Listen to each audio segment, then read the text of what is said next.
오늘 우리에게 주시는 하나님의 말씀은 시편 85편에서 91편까지의 말씀입니다. 먼저 85편입니다. 85편은 바벨론에서 포로 생활을 마치고 이스라엘로 귀환한 백성들이 하나님께 드리는 감사와 간구, 그리고 하나님께서 베풀어 주신 축복에 대한 감사와 찬양의 내용을 담고 있는 감사 찬양 시입니다. 또한 하나님의 용서와 회복을 의지하여 새로운 회복을 구하는 간구 시로 보기도 합니다.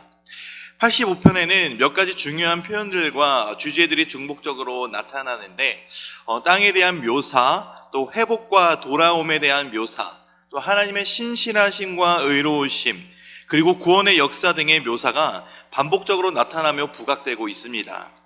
이 시는 과거에 주신 은혜를 기억하며 앞으로 주어질 미래의 완전한 구원을 바라고 있으므로 과거를 바탕으로 미래의 완전한 구원을 확신하며 찬양하고 있는 찬양 시입니다.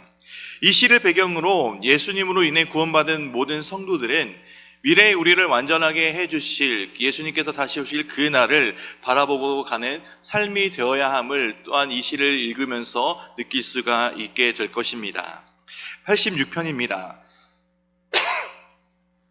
다윗의 기도로 다윗이 곤란한 곰핍을 하나님께 호소하는 비탄 시이며 동시에 하나님의 유일하심과 구원하심에 대한 신앙을 고백하는 신앙 고백 시이기도 합니다. 86편은 특별히 이 시를 사용할 수 있는 정형성과 이 시를 사용하는 성도들의 마음을 담아낼 수 있는 간절함과 진실함에 초점이 맞추어져 있어서 고난 가운데 있는 모든 성도들이 사용할 수 있는 기도의 지침서, 또 기도의 모범이 되는 시라고도 평가되고 있습니다. 86편을 보면서 우리가 힘든 상황과 고난을 겪고 있을 때 다윗의 했던 고백을 바탕으로 우리도 똑같은 기도를 하나님께 드림으로 말미암아 그 상황 속에서 우리를 구원해 주시는, 또 건져 주시는 하나님을 바라보는 그런 삶이 되시기를 주님의 이름으로 축복드립니다. 87편입니다. 87편은 하나님의 임재 처소의 상징인 성전을 노래하므로 하나님의 특별한 사랑의 대상이며 하나님 나라의 수도인 시온의 영광을 노래하는 시편입니다. 그리고 동시에 세계 모든 민족의 구원을 예언하고 그 역할이 바로 시온이 될 것임을 강조하고 있는 짧은 내용의 시편입니다. 88편입니다. 이 시편은 인생의 처절한 어둠 가운데서 부르짖는 애절한 절규이며 탄식하는 비탄시입니다. 그러나 88편은 일반적인 비탄시처럼 신앙에 근거한 찬양이나 서원, 신뢰의 고백과 같은 요소가 없다는 점이 특징입니다. 오히려 임박한 죽음의 위기들, 그리고 어둠, 또 하나님과 사람들로부터 벌여진 신세의 한탄 등이 나오고 침묵하시는 하나님에 대한 절박하고 애절한 탄식만 나오기에 이제 총 36편의 비탄시 가운데서 가장 애절하고 절박한 비탄시이다라고 평가되고 있습니다. 그럼에도 88편의 표제를 보시면은 마스길이라고 이야기하고 있죠. 바로 마스길은 지혜시라고 하는 것인데, 이 지혜시라고 언급되는 것은 본시를 통해 절망 속에서도 포기하지 않고 하나님께 부르짖고 하나님을 찾는 참되고 진실된 신앙인의 모습이 담겨져 있기 때문에 이것을 또한 지혜시라고도 부르고 있는 것입니다. 이 88편을 통해 고난 가운데 있는 성도가 어떠한 태도를 가지고 있어야 할지를 배우게 됩니다. 하나님이 응답하시지 않는 것 같은 절망 가운데서도 주야로 기도하고 또 날마다 하나님께 빌며 하나님께 나아가는 이 시편의 태도를 바라볼 때 우리에게도 이런 환난과 고난과 어둠이 닥쳤을 때 바로 이 시편의 화자처럼, 시인처럼 하나님께 날마다 엎드리며 기도하며 하나님을 찾는 삶이 되어야 한다는 것을 기억하시기 바랍니다. 89편입니다.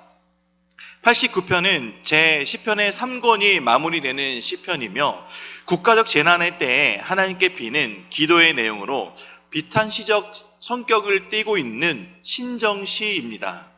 이 시편은 하나님의 언약을 지키시지 않는 것과 같은 현실에 대해 고통과 슬픔을 토로하면서도 원수들의 조롱이 하나님의 기름 부음 받은 자, 즉 하나님을 비방하는 것과 같다라고 하며 이 시편을 끝을 맺고 있습니다.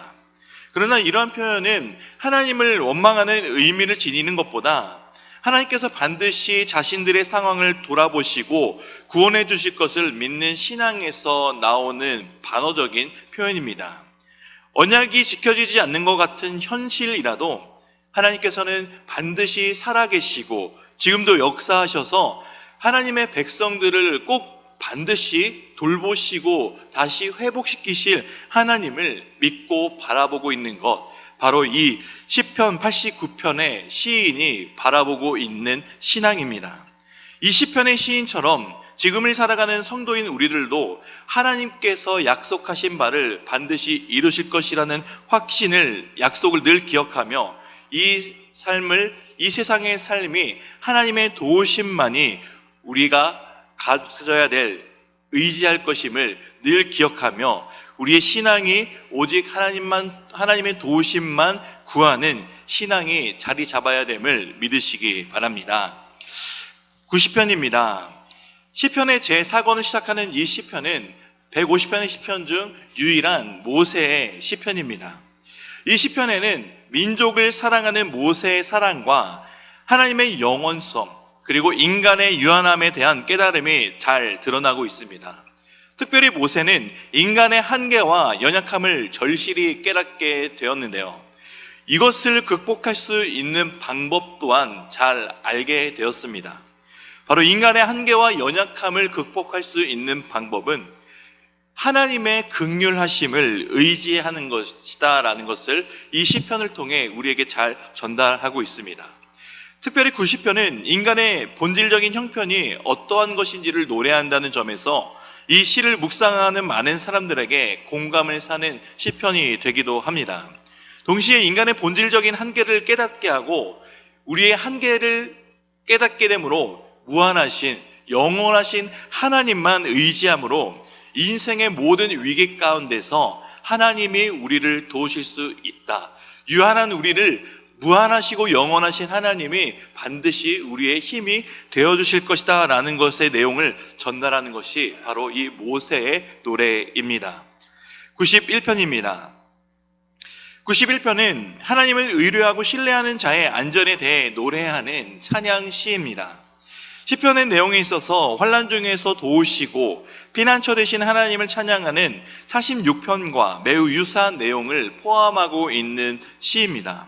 그러나 91편은 처음부터 끝까지 하나님을 거처로 삼을 것을, 또 하나님을 거처로 삼을 때 주어지는 안란과 안전과 복락에 대한 찬양이 그 내용으로 나오고 있는 시입니다.